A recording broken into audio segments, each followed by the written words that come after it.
Сайн байцгаана уу? Та бүхэндээ гигэ өдрийн мэнд хүргэе. Астро Золон байна. 2026 оны 7 сарын 23-ныхаа зурхааг хүргэх гэж байна. За энэ өдөр болохоор өглөөний 7 цаг хүртэл хамгийн ээлтэй цаг байгаа. Яагаад гэвэл хамгийн ээлтэй энерги үргэлжилж байгаа байхгүй та бүхэндээ харуулъя. Энэ ингээд сургарыг байгааз энэ сургаригаас хоёр тийшээ улаан тэгээд энэ хоёрын хооронд нэг улаан урт зураас явсан байгааз энэ ингээ бишик ксел гэдэг энерги багхгүй энерги холбоосын будгарыг маань хайрын бурхан маань сар маань холбогдож байгаа ийм гоё энерги байгаа юм. Тийм учраас цөмөр амжих юм бол өглөө 7 цагт тийм үү? Чухал яриагаа хийх, шинэ ажлаа эхлүүлэх, төлөвлөгөө гаргах зүйл одоо ийм зүйл байгаа бол яг эртлэн амжуулах юм бол айгүй боломжтой сайн цаг байгаа. Харин 7 цагаас хойш сар маань ингээд чиглэлгүй төлөв рүү орно. Тэгээ өдөржин чиглэлгүй байх учраас цөмөрөө энэ өдрийн турш шинэ нэгтлээс илүүтэйгэр тийм үү урьд нь эхэлсэн ажлаа тайван үргэлжлүүлэхэд цөмөрөнд нь тохиромжтой байх болно. Өнөөдөр ямар нэгэн зүйлийг хүчээр ингээд урагшлуулах гэж оролдох тусам ядрах мэдрэмж төрж магадгүй, саад учирч магадгүй. Тийм учраас заримдаа тийм үү асуудал ингээд шийдэгдэхгүй байгаа мэт санагдах ч гэсэн үнэндээ шийдвэр биш харин биднэрт төвчөр хэрэгтэй байгаа гэдгийг хэлж байгаа юм энерги байгаамаа. За тэгээд цаашлаад өнөөдрийн гол энерги маань юу байна вэ гэхээр өнөөдөр ч бархаас байд гариг ирэх байгаа пүрэв гариг байгаа шүү дээ. Тэгэхээр өөрөөр хэлэх юм бол өнөөдөр томоор харах, итгэлээ алдахгүй байх, дотоод мэрэгэн ухаанд найдах нь хамгийн чухал гэж байгаа.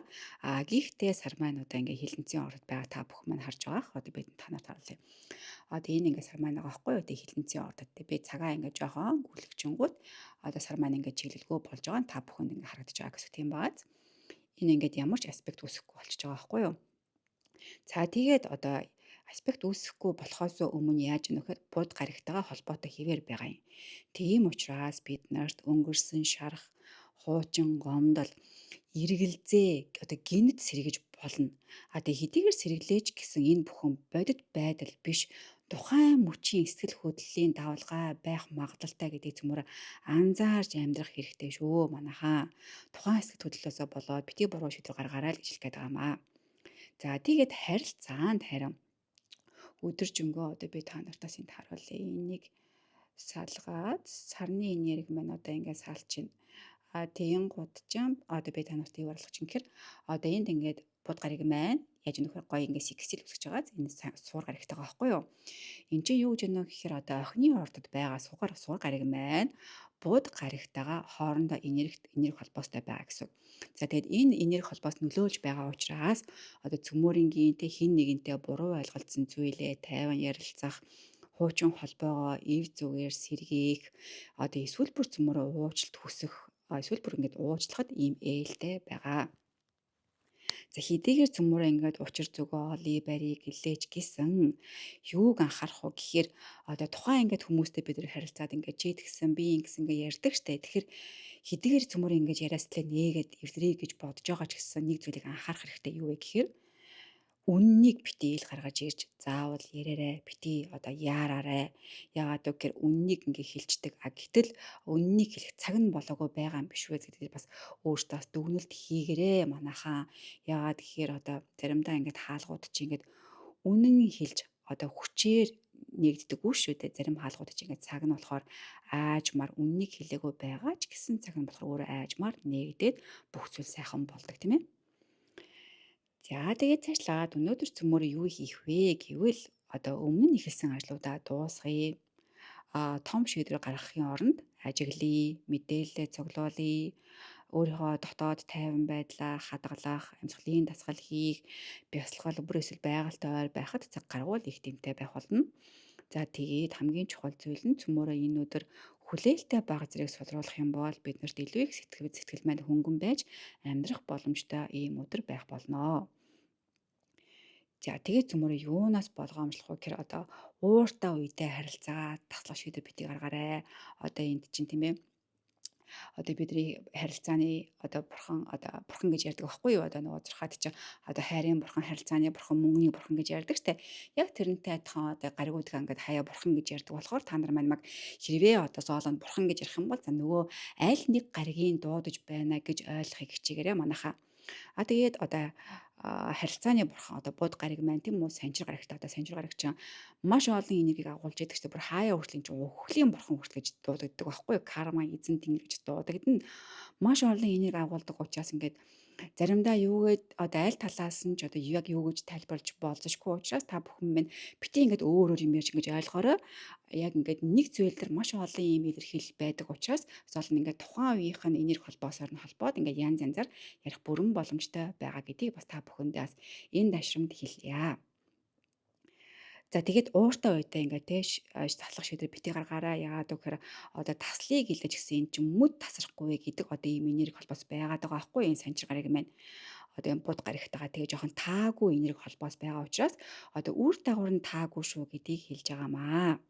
За тэгээ зөвхөн одоо сэтгэл хөдлөл дээрээ тулгуурлаад дүгнэлт ерөөсөө битгий хийгээрээ нөгөө сар маань угаасаа хилэнцэн орд байгааг та бүхэн маань мэдж байгаа тийм ээ. Тэгээд бусдын нууцыг өнгөрсөн асуудлыг бити ухаж түнхөөрэй гэж зөвлөж байна.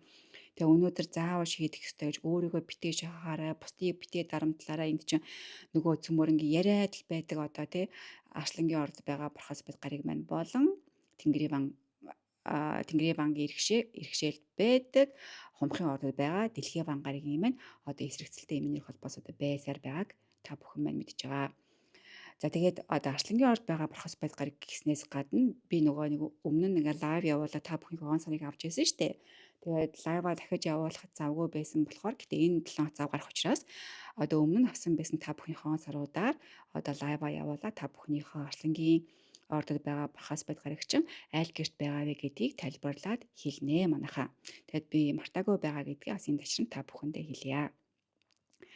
За тэгээд цаашаа яваад цөмөрөө эрүүл мэнд рүү орцгоё. Эрүүл мэндэр цөмөрөнд нь одоо ингээд одоо бидний биеийн чи энергийн сул хэсгүүд гэж явуулдаг байхгүй юу? Тэгэхээр өнөөдөр цөмөрөө бидний гар хэсэг байгаа. Тэгэхээр өөрийнхөө гарыг ялангуяа бугуй мөрний хэсэгтээ илээх анхаарал тавья. Одоо орчин цаг цөмөрөө компьютер дээр маш удаан сууж ажилладаг байгаа учраас болж байгаа ингээд сунгалтынхаа дасгалыг хийгээрээ мөрөө суллаараа бугуун ачаалаа багасгахыг зөвлөж байна. За тэгээд илүү анхаарах жилтэнгүүд маань одоо луу жилтэн, дахиад жилтэн, хон жилтэнгүүд маань байна. За луунар маань болохоор өөрийнхөө бүхнийг шийдэх гэж битгий яараарэ. Дахиад жилтэнгүүд маань харилцаанда үгээ зөөлөн үг сонгох нь айгүй чухал байна. Тэгээд хон жилтэнгүүд маань хэд тундар шаардлага өөртөө тавихгүй, бусад тавихгүй. Одоо арай бас нэг зөөлхөн байвал бас тэмтэн болов. Өнөөдрийн ээлтэй өнгө нь болохоор улбар шар өнгө байдаг байгаа. Улбар шар өнгө нь Бархас бод гаригийн маань иргэшээлд байдаг өнгө. Тэгэд Бархас бод гариг маань одоо бүх юмыг гой томруулдаг тийм ээ. Тэгээд ад жаргалыг ялангуяа томруулдаг штэ. Тэгээд бидний 7 үрдэн дээр болохоор ч одоо 2 дахь хүрдний өнгө багхгүй. Одоо бидний одоо хосын харилцаа, бэлгийн амьдралыг идэвхжүүлж идэг, дэмжиж ийм өнгө байдаг байгаа. За илүү хүчтэй мэдрэгдэх 3 ордууд маань болохоор хилэнц байна, охин байна, ихрийн ордууд байна. Хилэнцгийн ордуудынхаа маань болохоор цөмөрөө одоо дотоод мэдрэмж чинь хүчтэй байлаа за байя. Тэгээд хичтэй хэдийгээр хүчтэй байлаа ч гэсэн шууд одоо тэрийг мэдрээд үйлдэл хийхээс өмнө ажиглаарай гэж зөвлөж байна. Охины ордныхаа маань болохоор харилцааны асуудлыг айгүй гоё ив зүгээр шийдэх боломж гарч ирж байгаа учраас тэр боломжийг бас атгаад аваад бас зүгээр юм болов айгүй гоё харилцаа зөв явуулаад амжилттай байх бүрэн боломжтой бас ийм гоё энерги та бүхэнд ч юм байгаа шүү. Эхрийн ордныхаа маань болохоор та бүхний одоо хуучин байсан яриа одоо мэдээллүүд холбоо сүлбээ дахин одоо гарч ирч болзошгүй учраас тэр дундаас хэрэгтэйг нь аваарай манайхаа. За тэгээд мэдээж хэрэггүйг нь бол авах хэрэггүй тийм ээ. За тэгээд цөмөрөө одоо хамгийн сүүлд нь хамтдаа өвгөн заслаа хийя. Өвгөн заслууд маань өнөөдрийн маань Тэнгэрийн зүрхтэй шууд нэг талбагддаг учраас цөмөрөө жин зүрхнээсээ хамтдаа хийцгээе. За тэгээд эхлэе манайхаа. Би яарахаараа үгүй юм яарахаараа sorry шүү манайхаа дахиад цөмөрөө эхэлчихье. Яарахаараа биш өнөөдөр цөмөрөө яарахаа хол тавих хэрэгтэй байхгүй юу? За дахиад эхэллээ шүү. Эхлэе. Би яарахаа өнөөдөр төр хойш тавьж байна. Амьдрал бүхнийг өөрийн зөв цагт нь өрнүүлдэг гэдэгт би итгэж байна.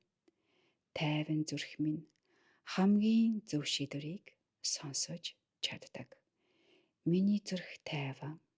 Тийм учраас би зөв шийдвэрийг сонсож чадна. Өнөөдөр би тайван байхыг сонгож байна. Таалархъя. За ингээд ийм байлаа да манайхаа. Тэгээд энэ өдөртөө бүгдээрэнд нь эрүүлэнх амар амгалан хүсэн яриа. Астро Золан байлаа. Та бүхэн маань хонхоо дараарай бас бусдаа хуваалцаарай. Баярлалаа. Баяртай.